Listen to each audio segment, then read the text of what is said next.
Our report details how advertising through television transforms strangers to your product into acquaintances, and acquaintances into friends, and friends into customers. You could almost say, as a result, that television puts into every living room a selling machine.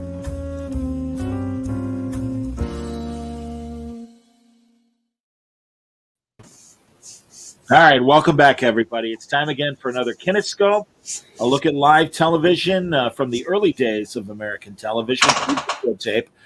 John Suntress here, Gabriel Hardman here, Jeff Parker here, Ian Brill here. Very excited about today's subject, everybody. We are going to take a look at the infamous quiz show scandals of the late 1950s, 1957, 1958, in terms of when the scandals began. It's an interesting subject. It absolutely is, John.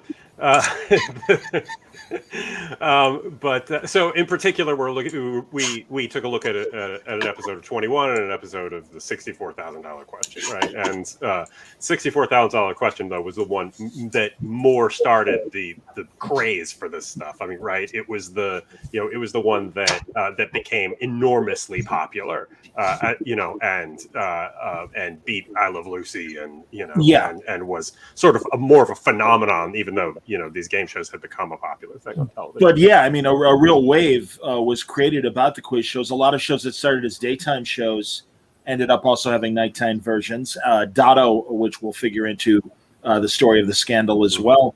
And we wanted to focus on 21 because that was the subject of the infamous 94, 95 quiz show? 94. 94. Okay, Yeah. so 27 years ago, Robert Redford's excellent film about one of the stories we're covering today, specifically the 21 scandal. Yeah, with Van Doren and Stempel and all those people that are at least familiar to you if you've seen that movie. So just to set it up a little bit, though, I think one of the things that was interesting is that that prior to $64,000 question, most of the game shows there wasn't money at stake. It was more like they were more like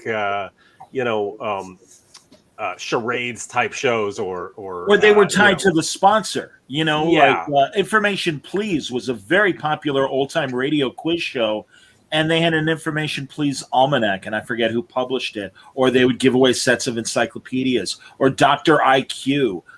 The money pots were very, very small, under $1,000, a lot of times under $100. Yeah, and it was the injection of this idea that like regular people, if they were smart enough, could somehow win this phenomenal amount of money that really fascinated everybody by these things. And they also wanted a story. They really wanted the contestants. We'll talk about it when we talk about some of the famous people like Dr. Joyce Brothers and the $64,000 question. But starting off with Charles Van Doren in particular, who is kind of the Hamlet of the story of Quiz Show the film. I agree, Gabe, and we'll get to the reality, but at least in terms of on the surface, here was a good-looking academic who came from a very famous literature family. There's his dad, Mark. I forget his mother's name.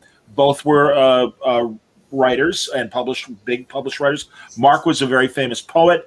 There was also Carl Van Doren, Mark's brother, who was a famous historian. I mean, Charles Van Doren, on the surface, represented the intellectuals of New York, and here he is all of a sudden on a game show. He tried out for Tic-Tac-Doe, but Dan Enright and Al Friedman wanted him instead for the much more higher focused and much more brainier show 21. Yeah, and everyone talks about how good looking a guy he is, but and he's a reasonably good looking guy. In the movie, Ray Fiennes plays some sort of god who walks among men. Like he's like he's the prettiest human being who ever existed. As opposed to Van Doren, and here's Van Doren on Time. Here's Van Doren on TV Guide. I mean, don't get me wrong. I'm not rushing to open the door to my mystery date and find Charles Van Doren. So, but guys, Ian and Jeff, tell us your initial thoughts of the subject and what we watched. Well, it's fun seeing you. Oh, sorry, Ian. I'm not sorry enough to keep going. The stop. But it makes me think of how now you're constantly hearing people complain with the reality shows. Hey, they egg them on to get these results. I'm like, did you know anything about the history of game shows and all this stuff? Like, this has been baked in since day two. Day one, they realized very quickly that everybody was going to be extremely just unentertaining. Right. And nervous, tight. Yeah. Yeah, and then they immediately like, all right, we got to do something here. We got to. Yeah, the story of most of these shows is the way that they initially, figure them out. The fair way to play it usually was just bad, right? Like it wasn't dramatic. I mean, I think 21 was the one where the first episode ended in a 0-0 tie, and it was just low rated, and that's where the sponsor comes in, going, this has to be more exciting. This has to be more interesting, because unlike the the sponsors of today, where there are they buy ads on in blocks of commercials, and there are multiple sponsors for every show, and they don't have that kind of direct access. The sponsor was the person that they or the entity that was reported to. So they had an unbelievable amount of influence over this stuff and pushed them to and they didn't even have who was Sonny or what? Who was Sonny the really? Fox? Yeah, the real bumbling MC who kind of comes up and just throws off the whole tone of the show. Like, they fire him almost immediately. And unlike Sharpster Jack Barry, who is seen here with Van Doren, co-producer of the show, and someone that you might, if depending on how far back you go with your television. Back in the 80s and 90s, he was the host of The Joker's Wild. By the way, also co-produced with Dan Enright, the infamous Dan Enright. But I was going to say that, as you say, Gabe, the sponsors were in control. We've already seen that with the anthology shows. We haven't leaned into it very much, but every now and then Rod Serling would get denied a subject because the guy footing the bill is like, no, we don't want to split the country on this very controversial subject. In this case, again, it was more in terms of, it's got to be entertaining, boys. I don't know how to break it to you. I think the reason to talk about it here is because they were so much more, influential on these game shows than, irritating Rod Serling or censoring some elements of those, of those live dramas. That was a problem for people like Serling, who they were creatively expressing themselves. Nobody was behind this quiz show going, the purity of the art, it's a quiz show, Right. It's a contest, and it's got to be, again, like any sports match, you want it exciting. You want examples of after the aftermath of the quiz show scandals and how some games could get tedious. There are tons of episodes on Buzzer of Match Game where the contestants are clueless, and you're looking at a 0-0 game where, God, the object is just like get 1 or 2 points. Good Lord. Mm-hmm. And so, you can only imagine. And they really set these quiz shows up to be incredibly elaborate in terms of the questions, which made it initially difficult. And that's why the producers are all right. Again, this is also the era of wrestling. So fake competition is not something that is new. That's what I kept thinking of all during this was the babyface versus heel dynamic. And watching this, I'm like, why is there never a scandal over wrestling like there was over quiz shows? I suppose with the quiz shows, they're games. There's an element of chance. Also, wrestlers get paid whether they or not. And so because there's actual money at stake, it became like you had. We're having real trouble understanding Ian. You gotta either put on the earphones. I don't know, but we're hearing an echo, and the microphone is really tough to understand you tonight. Okay. I'll fix this. Okay, buddy.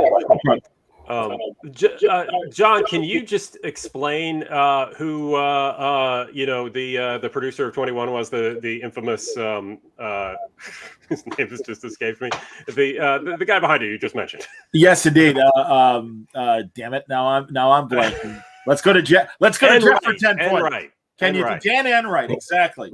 Dan Enright, who I've got a picture of somewhere. Of all the and by the way, folks, I have posted multitudes of photos So let's see if Ian is okay now.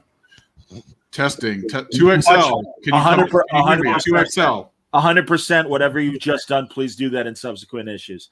But Excellent. do you want? I'm happy. And again, we're about to talk about Dan Enright, and then we'll go to your point, Ian. Dan Enright co-created 21. Was responsible to Geritol. By the way, Geritol, one of those snake oil products that no longer exist. Also, you guys don't have tired blood?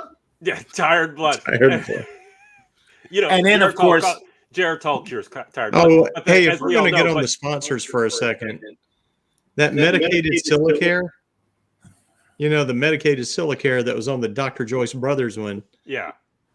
They literally show two different hand models for the lady. Like this one woman puts out her just subhuman, just gnarled hand, and then supposedly after medicated silicare, this completely different sized hand just comes in. Like, I gotta rewatch that. That's so fantastic. I gotta be honest, I blew off the spots. That's amazing. And apparently Revlon didn't like Joyce Brothers because you didn't use lipstick or whatever. We'll get to Joyce Brothers in a second, but let's talk about Dan Enright and. But I just want to say that the thing about the Geritol, these are it's not just like they cut away to ads. There are giant signs on the front of the podium behind them for Geritol, which I don't know, it just is not the sexiest sounding thing in the world, right? Like it doesn't feel like that. I somehow looking at the Geritol ad the entire time just makes everything less exciting about this. I don't know.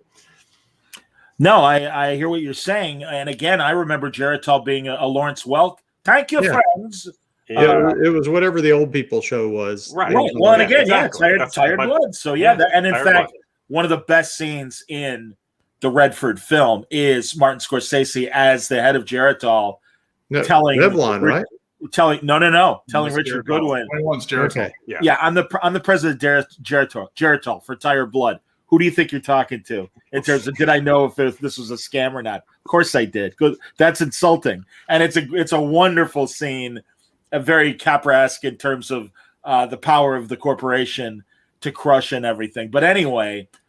They're both the $64,000 question and 21 are very straightforward quiz shows. What they did beyond fixing things and as Herbert Stempel himself, and here's a later picture of Mr. Stempel, but Herbert Stempel himself said that not only would they coach him on giving him the answers, but literally how much to bet, wiping his brow as he was contemplating his answer. I mean, a full dramatization, and he said it was tougher to remember the stage cues than the answers to the questions. So this is how choreographed it was to gin up the suspense.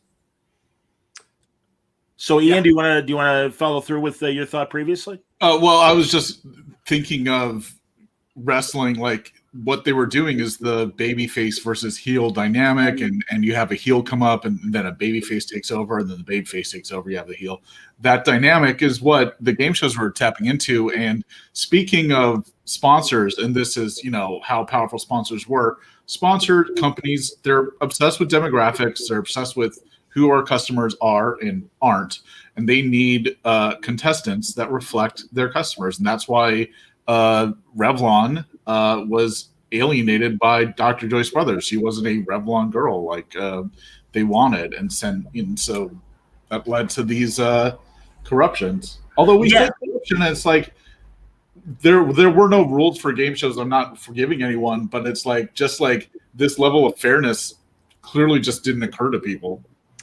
Well, or just if there aren't rules in place, what are we going to depend on the show business people acting out of the kindness of their own hearts? And come on. But this was an more innocent time, and again, in fact, last week's example of The Night That Panicked America, where there was a very gullible audience that believed what they saw and heard. Yeah, I don't believe that it was a more gullible time. I believe there's evidence every single moment of every day how incredibly gullible everybody still is. I mean, we watched a PBS documentary about it, and the way that it's set up is, the host says, this was before the president ever lied to the American public, as far as we know. It's like, have you met Mark Twain? Like, people knew that politicians were corrupt. Okay, like, it's not the idea that it's that, especially. I mean, I think that documentary was from the '80s, and I think that in particular, growing up. Growing up in that era, there was such a fetishization about the '50s and how naive and simpler a time it was. And and that's just such a phony thing, right? I mean, I think that the difference was that television was something new, and that television was something that was, maybe people were just, dazzled by and not approaching with the level of skepticism that they would other things. I do like that they would do constructs like, we've got 2 armed guards here standing next to it's just these 2 barely alive seniors wearing guard suits or whatever. Like, oh man, no one got to those answers. Right. Absolutely. And the isolation booths and all of that art directed stuff to build up the kind of suspense of it. Yeah. Well, I would like to point out that the scandal got so big that even President Eisenhower was forced to comment on it, and I've got a clip here. I think I share the American general reaction of almost bewilderment that people could conspire to confuse and deceive the American people. No one will be satisfied until the whole mess is cleaned up. Yeah. Yeah, not much else to say, but no, but you're right in terms of back to the isolation booths. Here are Herb Stempel and Van Doren. Apparently, their contest between each other actually lasted weeks, kind of an Ali Frazier almost rivalry, or like you said, Pretty Boy heel wrestling kind of thing that they built up to that final contest. Stempel, of course, he was played by John Turturro in Quiz Show. And there's Stempel on the left, and there's Turturro on the right. They made Stempel wear an ill-fitting suit to make him heavier looking. They gave him a shitty haircut to make him look more like a nerd and kind of a doof. And again, you compare that to Mr. Van Doren. Mr. Van Doren, I believe you have a phone call in the members' room. So can we just talk a little bit about? It's Dotto, correct? The other that's the other show. That's where the scandal where began. It started. Yeah, right. With the suspicion. With an alternate guest or alternate contestant rather backstage, seeing seeing the contestant who was going on stage, studying something very intently, going on the show. He went and looked in her book, and it was just all the answers that she was answering at the moment. Right. And he basically took that and went to, I think, the New York Post, and then to the the law. Well, that's, yes, because initially the scandal started as only a New York story, and in fact, here's a little clipping about how things went on. But yeah, 3 shows in addition to Dotto. Dotto was canceled. Dotto was a Connect the Dots and quiz show, almost like Concentration being a game outside. Well, Concentration was purely the Husker Du of it all. But along with it being a quiz show, you were connecting the dots to form a picture and everything. One of those shows started off as a daytime show, became a nighttime show as well, and a massive hit. But yes, so there was the initial suspicion, and they started to have hearings. But ironically, they sealed their findings. So right. They investigated it, but they didn't make it public in terms of what was discovered. Because somebody paid off that judge, right? I mean, that's basically Probably, the answer here, right? Like, because there was no reason for him to steal it. It was all really suspicious, and likely these very wealthy people who are behind this whole thing just paid him off to try to stifle this. Absolutely. So the other show, as we mentioned, that really got into hot water beyond 21 and Dotto was the $64,000 question. Again, it was this giant amount of money that was moving around. And in the case of Joyce Brothers, and also in 21, like I said, they wanted a story. They wanted beyond just a really smart person. And Joyce, they decided, wouldn't it be an interesting juxtaposition to ask her to study the sport of boxing and make her a boxing expert. And what they didn't realize was Dr. Brothers had a photographic memory and really took it to heart. And in fact, the questions just got more and more complicated as Revlon was not happy with her being a contestant, wanted her off. And in fact, the episode that we watched, she's asked to name 4 different boxing referees. Yeah. And as a boxing expert, if you'll pardon me, because I wrote for Boxing Illustrated and Ring Magazine and covered it on TV. You are a boxing expert for 16 years. Well, I just want to let the people know. You're a professor of whining. sweet science, John. John, we agree. You're a boxer. Well, no. I'm just It's doing fine. this for perhaps the Kinescope audience that doesn't listen to my other Word Balloon podcast, but I did work in boxing for 16 years. These are deep, really hard questions, and the only surviving episode that I could find for us to talk about with Joyce on the $64,000 question was her at $16,000. So not even the tough rounds yet. This is early enough in the run, and they're already trying to knock her off. And without batting an eye, she's getting who refereed the Dempsey-Tunney fight at Soldier Field in 1927. That's Dave Barry. Who was the ref for Jack Johnson and Jim Jeffries in 1908? Yeah, that's Tex Rickard. Go ahead. I was going to say, you should know. know Tex Rickard because they use him in everything. Like he was the big go-to. He was on the Herbie Stemple Van Doren thing too. Yes. Oh, yes. Right. Well, Rickard was the Don King of the first half, really like the first decades of the 20th century. I mean, he really was the promoter and referee, and was the great entrepreneur. And when I finally looked at a picture of him, thinking Tex Rickard, he's going to have a cowboy hat on. No, he has a straw hat on, oh yeah, like a boater. Well, you know. I made in 2002 for the 75th anniversary of the Dempsey-Tunney fight at Soldier Field. I made an audio documentary, and it really was the first. First of all, both fighters were getting $1 million, so that was amazing. And it was at Soldier Field, and over 100,000 people saw it live. And it was just this massive event that all the captains of industry, all the Chaplin was there, Doug Fairbanks was there, all the great stars and captains of industry, to the point where someone wrote a bomb could be dropped and we'd lose like a fourth of, the wealth and concentrated power of the world of who was there. Anyway, so Joyce knew all that. And in fact, I love this great picture because it really did make her not only a celebrity in terms of her psychiatry, but also as a boxing expert. Here she is with Sugar Ray Robinson, middleweight champion, and former middleweight champion Carl Bobo Olsen on the right. So yeah, she knew her stuff, and that's pretty. And again, as a fight guy, very impressive. Yeah. Technically, John, she rope-a-doped him. She did. Yeah. Good point. And in fact, isn't it interesting on the episode that Hal March, here pictured on the right, even was like, hey, we're giving you more books to study for next week and everything. And yeah, bad news, man. I mean, she did it. She made it. This is great. I guess this is the final show. And the man there, and I'm amazed that they allowed him to be in the booth to help her, kind of that phone a friend way in Millionaire. That's Eddie Egan on the left. And he was the New York State boxing commissioner for decades.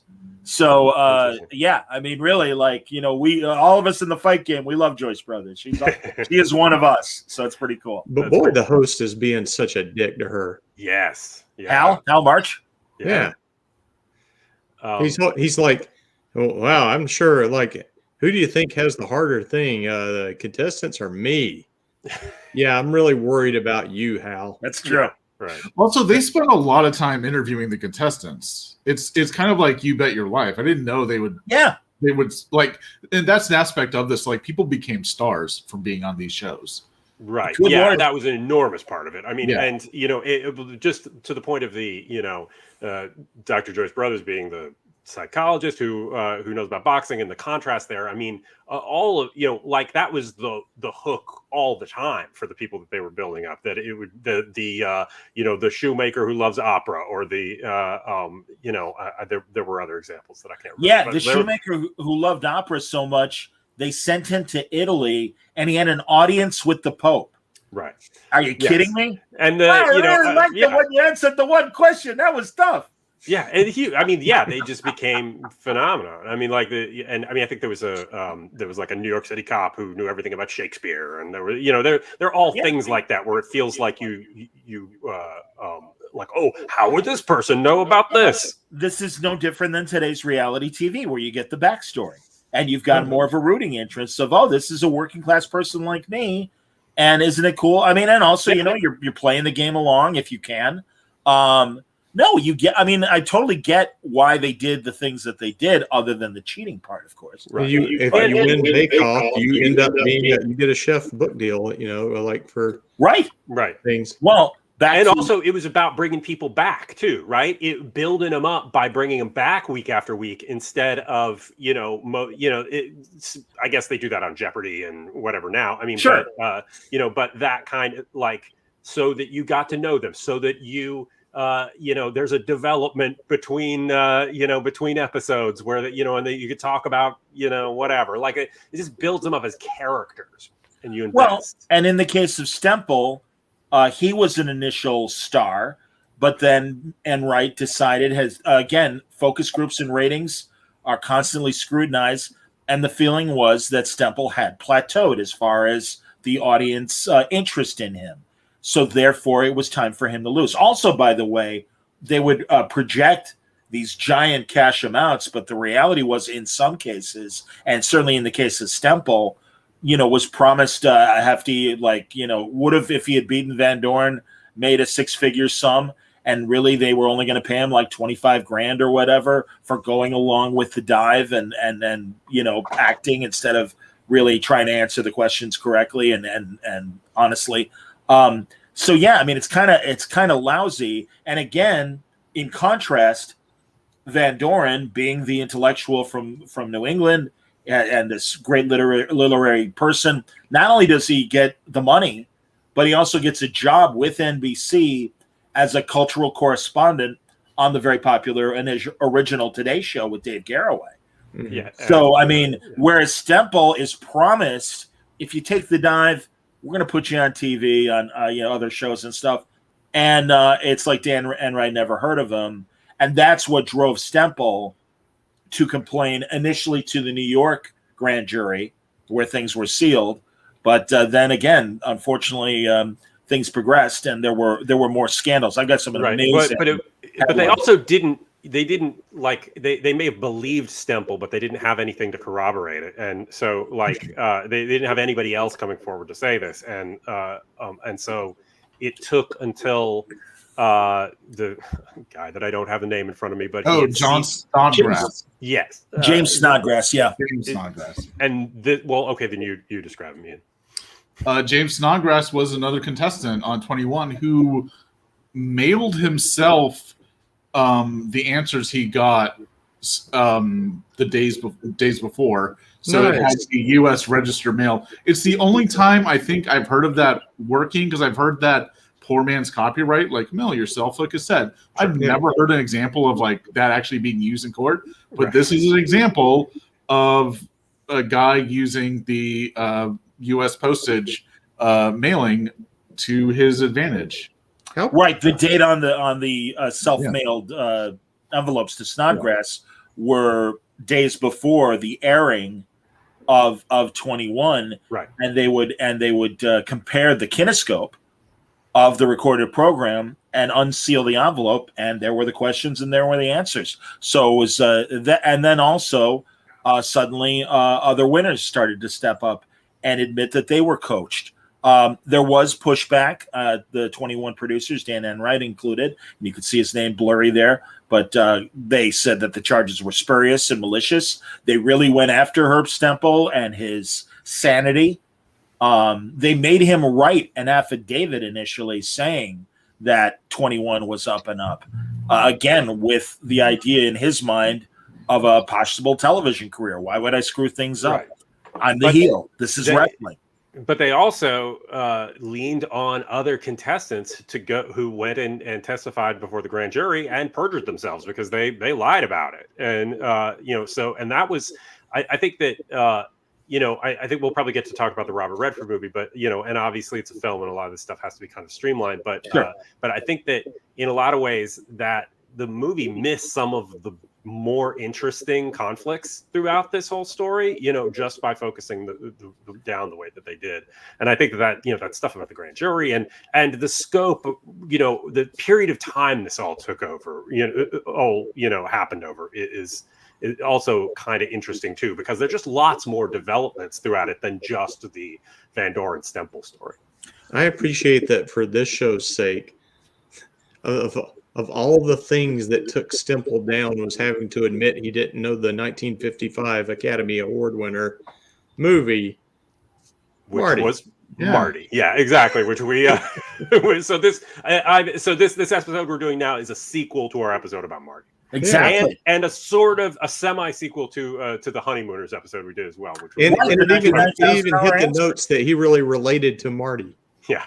Right, and because Herb was a Brooklyn working class guy. He worked for the Department of Transportation, or either at the time or before, I forget, or after. I think that was after, because I think he was still right. in college. He was on the GI Bill in college still. That's right. You're right about that. Absolutely.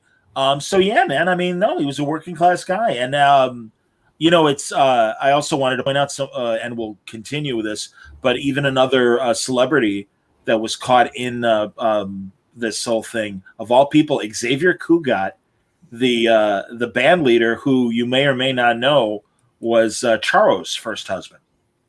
So You may or may not know who Charo is also. You may or may not know who Charo is. Absolutely, at this point, I understand. But again, it was I could not believe I had forgotten it because I remember watching the PBS documentary when it first aired. Because again, being the broadcast nerd, I can't help it. I was interested. Sure. But I had forgotten that Kugat was another one of these celebrities, because yes, Joyce Brothers became a celebrity from it, and as other real working class people did. But the other big shoe that hasn't dropped yet, as we talk about it, because more people were coming forward and more evidence was coming out, ultimately it did become the subject of a congressional subcommittee, and it was presided by, and I forget the gentleman's name, but I've got a photo of him. Where the hell is he? Didn't I have a photo of him? All right, I'm going to have to pull it up. But essentially, the congressman who was in charge of both the FCC, the Federal Communications Commission that oversaw television, but also the Federal Trade Commission, the FTC, that saw over commerce. So that was the double reason why it came under the purview of the Congress and his committee specifically. But someone that was very famous that really dodged a bullet in terms of this situation was a 12-year-old Patty Duke, or maybe she was 10, I forget which. But when she was on the show, she was. But then it was a couple of years later when she was 15 when she was actually testifying. Yeah, and this is her. And first of all, this is her with her lawyers. I love the guy on the left who, listen, not only am I a beatnik, but I'm smoking pot as we're discussing this here in front of Congress. Do you mind if I play some Miles Davis in the middle of her testimony? Well, I gotta say, I love that guy. And, I love that guy. I want to know everything about that guy. Totally. It's Hi-Fi, everybody. You might remember him as a music impresario of the time. But no, this was really crazy because, Patty was on when I guess she was 10 or 12. This is a couple years later when she had to testify. And it's right before she's about to explode on Broadway playing Helen Keller in The Miracle Worker. Right. Which really came out of the live television episode as well. Yeah. There you go. And this really could have screwed her up. And also, as we mentioned, we didn't give specifics, but apparently 2/3 of the people who testified perjured themselves initially. So they all received suspended sentences. Nobody had to serve time in jail. There also was the fact that technically there was no law on the books to protect this sort of behavior. So it really was kind of like, all right, what do we do about this? That hence Ike's comments on the situation as well. They should have had to do time in the isolation booth. That's right. Without the fan. Yeah, exactly. Turn off the fan. Like the fan in the movie, in the Redford movie, absolutely. Yeah. But initially, Patty Duke testified and perjured herself, and apparently one of the congressmen are like, "Now, Patty, did you really tell the truth just now?" She said no. She broke down crying. She gave her honest testimony. And, man, she dodged a bullet, or we would have never had the infamous identical cousins phenomenon that, of course, is the subject of so many pornographic stories these days. It's a genetic anomaly. Sure. And we wouldn't have had Because they're Sean cousins, identical cousins, and you'll find they walk alike, they talk alike. I forget what else they do. Times they even do something else alike. I can't remember. Right. flip that over a hot dog. I have Car 54 down. Patty likes to rock and roll. A hot dog makes her lose control. Hot dog definitely makes her lose control. I know. But I'm putting up the cast, like part of the cast, because there's the great William Shallard, who is like the Lou Gehrig of television. I mean, yeah, he comes up every seventh show. Every television show from the 50s through the 90s, William Shallard was there. In fact, the cast of the Patty Duke Show made a fantastic Social Security public service message in their senior years, and 90 whatever William Shallard was still alive and capable of acting in this thing. It was so fantastic seeing all of them. And I've got a quiz appropriate for our subject today. Let's see if our panel can figure out who this guest star is on the Patty Duke Show. All of you at home, play along. I will say he was famous as a character TV actor in TV and films from the 80s through up through his death in the early 2000s on a couple of very significant television shows that were big ensemble shows. Crap, I know his face. I will see if anyone on the No, don't let them beat us, John. Wait, just a clue, just something. Some little clue. He was on two different ensemble shows. One involved the law, and that was the show in the 80s. And then he was on a very, very popular early 2000 show. If I gave you the creator or any more information, but it was a very popular ensemble show that featured a lot of great actors and actresses. Is he in LA Law? He was on LA Law. That's one show he was on. Okay. Oh, I can't think of the actor. Man, if you got him on LA Law, then and I'm impressed. The other show, I'll give you one more hint, and this will absolutely do it for you. It's not Corbin Burnson. It is not Corbin Burnson. It was a political show in the early 2000s. The West Wing, right? It is the West Wing. It's John Spencer. It absolutely is young John Spencer. That is the biggest obviously his forehead shrunk as he got older. Yeah. I love and good. I mean, I saw it and I was just gonna. I had clipped it just for the forehead, and then I saw the caption underneath going John Spencer guest starring on Patty Duke, and I'm like, that's fantastic. Crazy. So yeah, there you go, everybody. I'm sorry for the audio audience. That's like we don't know. Get to the answer. We don't know. But anyway, the audio audience. Imagine John Spencer crossed with Neil Patrick Harris. Yes. Yeah, that's a perfect description. It is. Yeah. This is the time travel episode of Doogie Howser where he crosses over with the Patty Duke Show. Who can forget that? That was fantastic. So we all know what John thought about Robert Redford's movie. Ian, I love the movie. What are your feelings? I really, every time I see the movie, I really love the story it tells and how it tells it. I did feel off about some of the performances and what happened. The difference is I was doing the research and actually watching the real episode of 21 because Herb Stempel is not as explosive as John Turturro played. In the chat leading up to this episode, I compared him to Eddie Deason, specifically Eddie Deason and I Want to Hold Your Hand. Yeah. My feeling was he was approaching it in a kind of Nicolas Cage and Peggy Sue Got Married adjustment, but like my feeling, I saw this movie when it came out, I enjoyed it, and I had not revisited it until this week, and like I think that there were a lot of extreme choices in the accents in this movie, like that. John Morrow doing almost Kennedy mixed with Peter Falk. The worst fake terrible Kennedy accent. Oh, you're Emma. Yeah.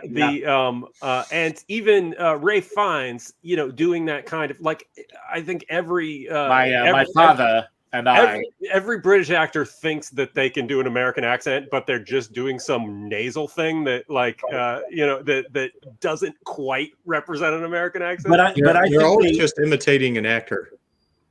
Yeah. I think they played to the extremes to truly show the contrast and why Geritol is absolutely, we're going to go for the Anglo literary guy as opposed to the New York Jew, frankly. This is a movie for adults, though. I mean, you should be able to get that without it being like, punched in the face or whatever. Yeah, but they really very extreme. And not only that, but obviously Richard Goodwin's own Judaism and everything when he was at the at the country club. By the way, and Paul Scofield, I believe, was nominated for his performance as Mark Van Doren. Well, he was good.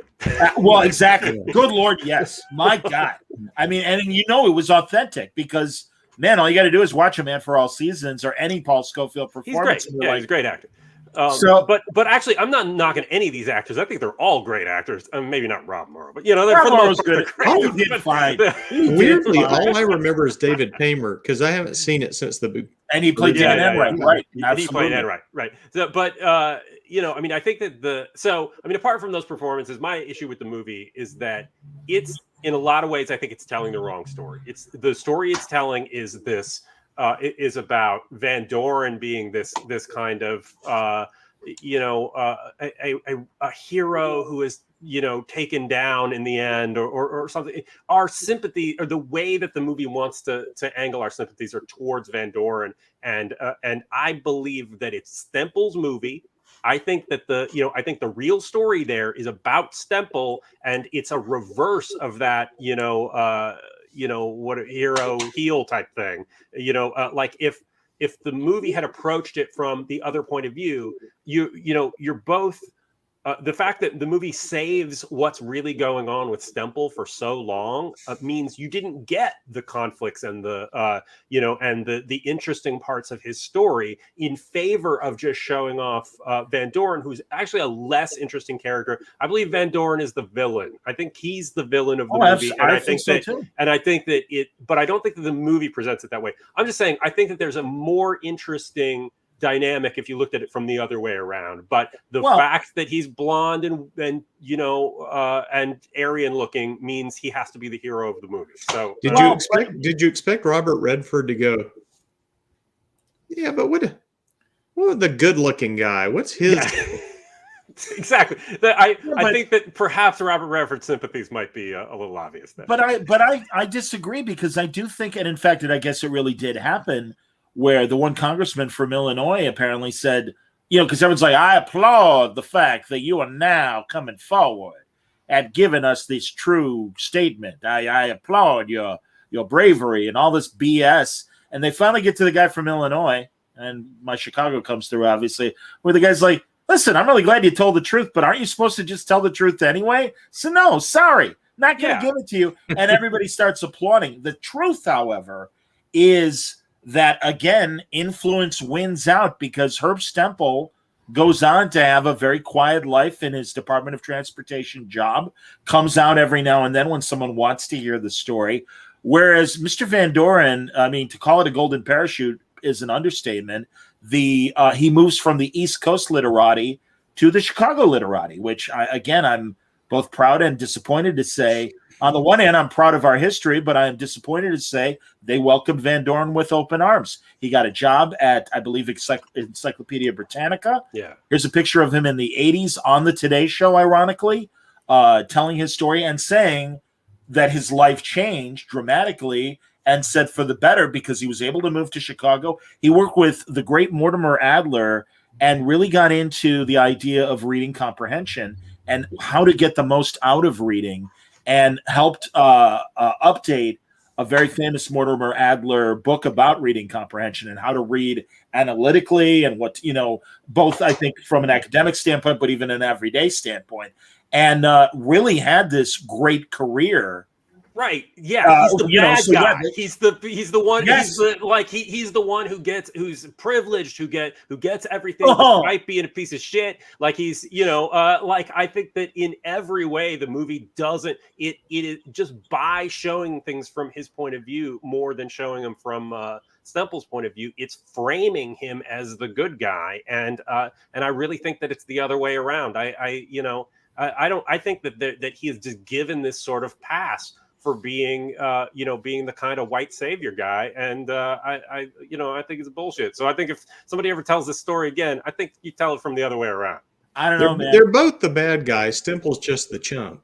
It's Right, true. also, I'm not saying that Stemple's the good guy. I don't believe in good guys anyway. But I just think that I think that it's a more interesting story from the other way around. Of course. Yeah, but honestly, I don't know, man. Everything that happens to Van Doren in the final act, like when they go to his father and mother, and are you proud of your son? I'm always proud of my son.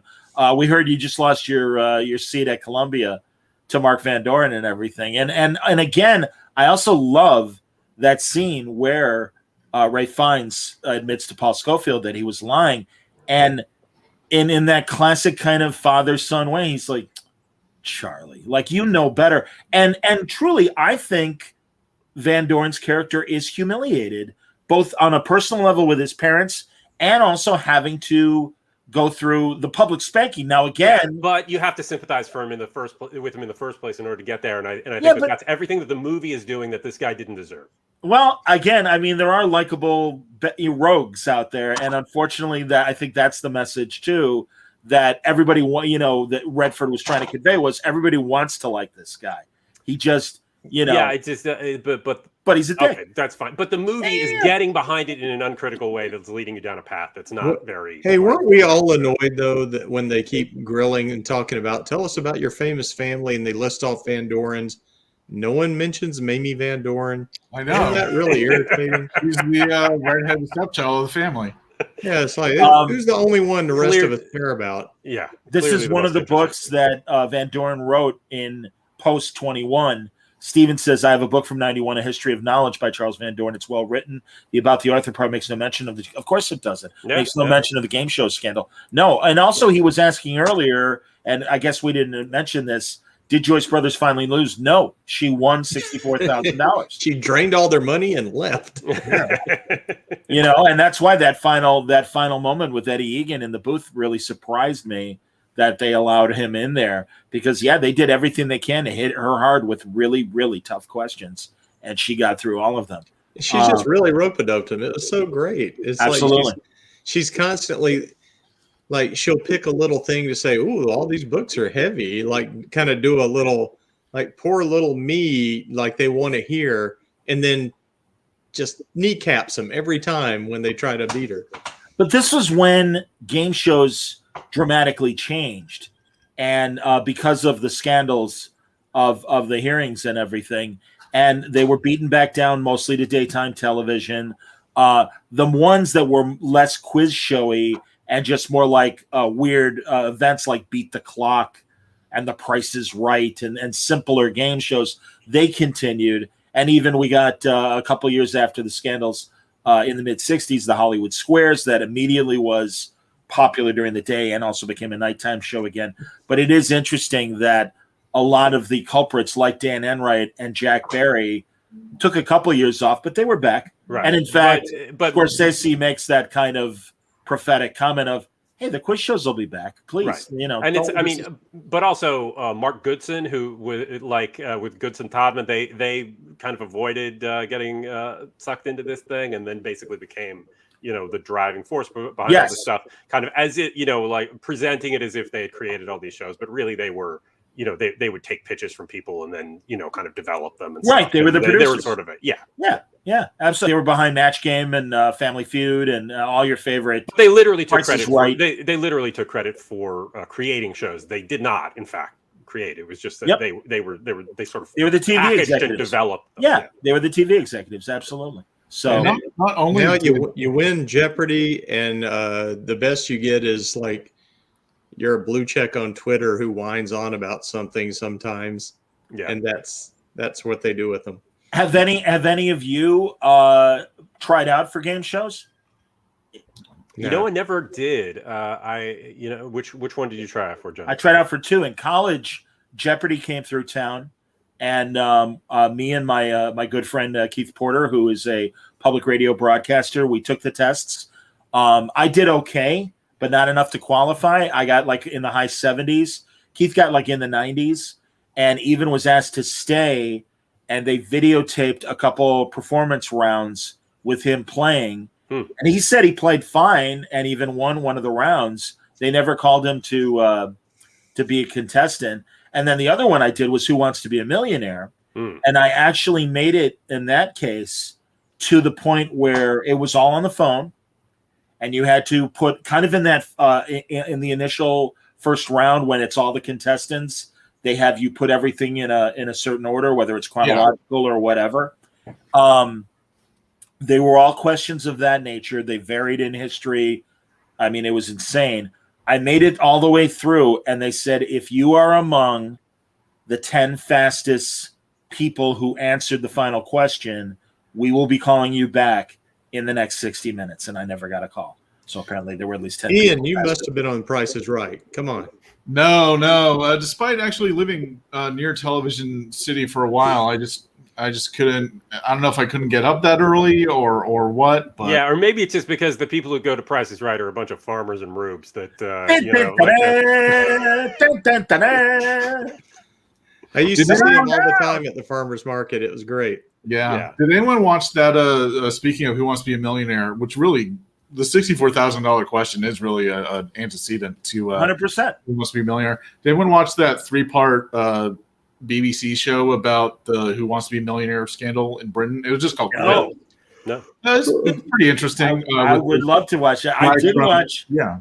I watched the one about Press Your Luck, where the guy figured out the I think pattern. that story is fascinating because that's when I was watching game shows. I was a kid. I think that's fascinating where the guy figures out the pattern for Press Your Luck. Right. But I watched that show as a kid because I had cartoons. The wings. I watched all the 70s game shows when I was a little kid. Absolutely, man. Also, by the way, they made a new 2 things. Apparently, Herb Stempel, great interview again on the Archive of American Television with Mr. Stempel. Really, really interesting. He tried out for Jeopardy and actually did very well on the qualifying test. And apparently, when they found out because he had to answer this questionnaire, and one was, were you ever on a game show? And he said, yeah, 21 back in 1957 or whatever. And apparently one of the producers like, there's no way in hell we're ever going to put Herb Stempel on Jeopardy. And the other great thing is they did a modern version of 21 around the time of the film to try and see if they could bring it back. And it was shit. And Herb Stempel even said it was shit, which I love that he said that and everything. So, well, they didn't have him back, did they? So, of course. Exactly. No, definitely not. But yeah, I mean, and of course, recently Joker's Wild was hosted by Snoop Dogg on TNT. Oh, I didn't know that. I do remember a lot of game shows because I think it's cheap to do during like COVID. Sure. Yeah. I do remember watching Joker's Wild in the 80s, and I watched a bunch of that that era Wink of Martindale? shows, No, that was Jack Barry, 21. Oh, okay. Yeah. And in fact, boy, I'll show you how much things came down. The big prize was $500 for winning a round or whatever. And also, I have been on a password jag because that is fascinating to watch, especially from the 60s. And everybody was on password. Jimmy Stewart and his wife were players on password. Peter Lawford was a regular on password. Elizabeth Montgomery.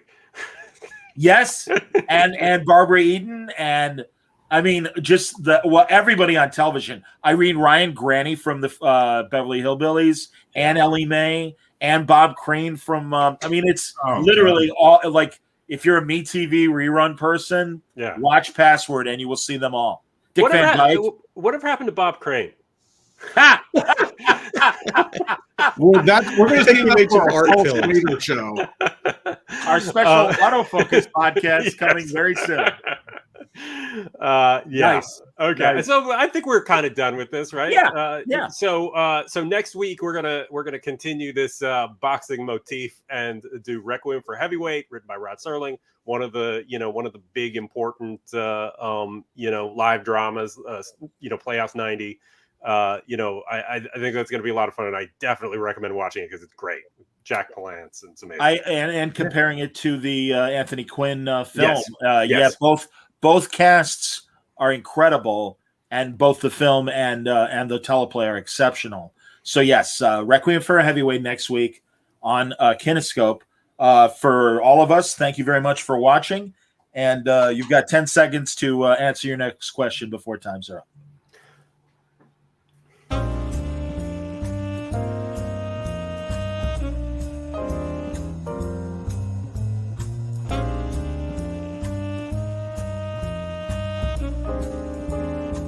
Our report details how advertising through television transforms strangers to your product into acquaintances, and acquaintances into friends, and friends into customers.